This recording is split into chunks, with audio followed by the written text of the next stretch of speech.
Did anybody else have a question that could go immediately after? I have a question primarily to the secondary school students who are here. I would also like to have the panel sort of weigh in on this. How many of you follow social media influencers, especially on LinkedIn and Snapchat? Any of you sort of follow anybody on any social media influencers, people like King Batch or any of those? And the other question I had was, do any of you see, because I had this conversation with other students who actually see the possibility of being a social media influencer as a reasonable career choice and something they might want to be interested in. And I would like to get your opinions and the opinions of the panel in terms of those sort of what we would consider non-traditional careers that are emerging now and what the opportunities might be. Any influencers out there? You had a comment? So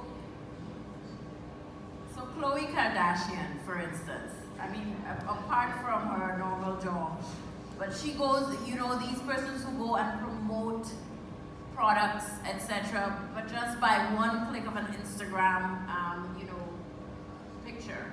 And so they say, I endorse this product. Or other people who go and endorse a game, Fortnite. Just people who you follow because they have interesting turns of phrases or you like what they say. These are people who make their career out of the social media. So that's what they do. Any of you interested in that kind of career? Any of you follow these kinds of people? Yes, you wanted to say.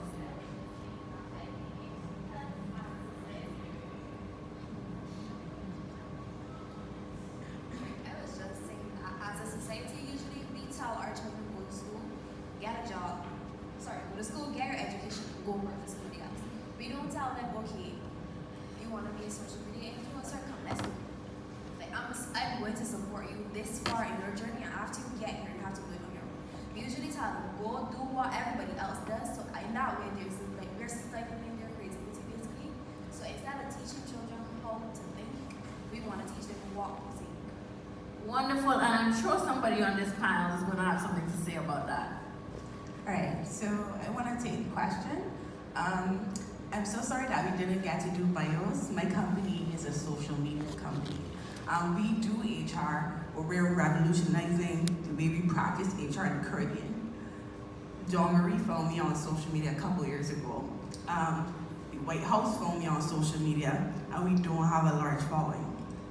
The way that we do things and the way that we disrupt the practice of HR in the Caribbean has attracted the attention of US officials. And they funded us to come there to train for a couple of months in how to recruit and what standard they're looking for. So yes, a social media career is viable, but it's how you go about doing it. Creating content constantly is exhausting. And as the audience changes, you have to figure out how to keep people engaged on a daily basis.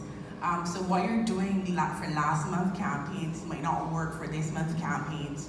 You might be running sponsored posts that aren't reaching the target audience that they might not have the result that you had the last month. So what we do, we collaborate with larger brands.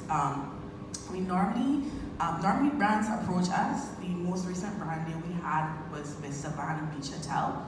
And you would wonder why an HR company is running a brand campaign with Savannah, but they see the impact that we have on millennials, and millennials like to spend money on staycations. So what better way than to have a millennial HR company promote Savannah? We just entered a collaboration yesterday with Caribbean Jobs, which is going to be huge, and we're going to be the face of their brand for the next couple of months. So the opportunities are viable. You just have to figure out how to monetize them and be consistent. And how do you do that?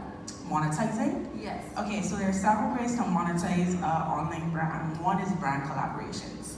So the partnerships, whoever you're partnering with, they specify what they need, how many posts they need, what content they want to create, articles, video posts, or if it is, they specify what they want to create, and you come out, you land on a dollar figure.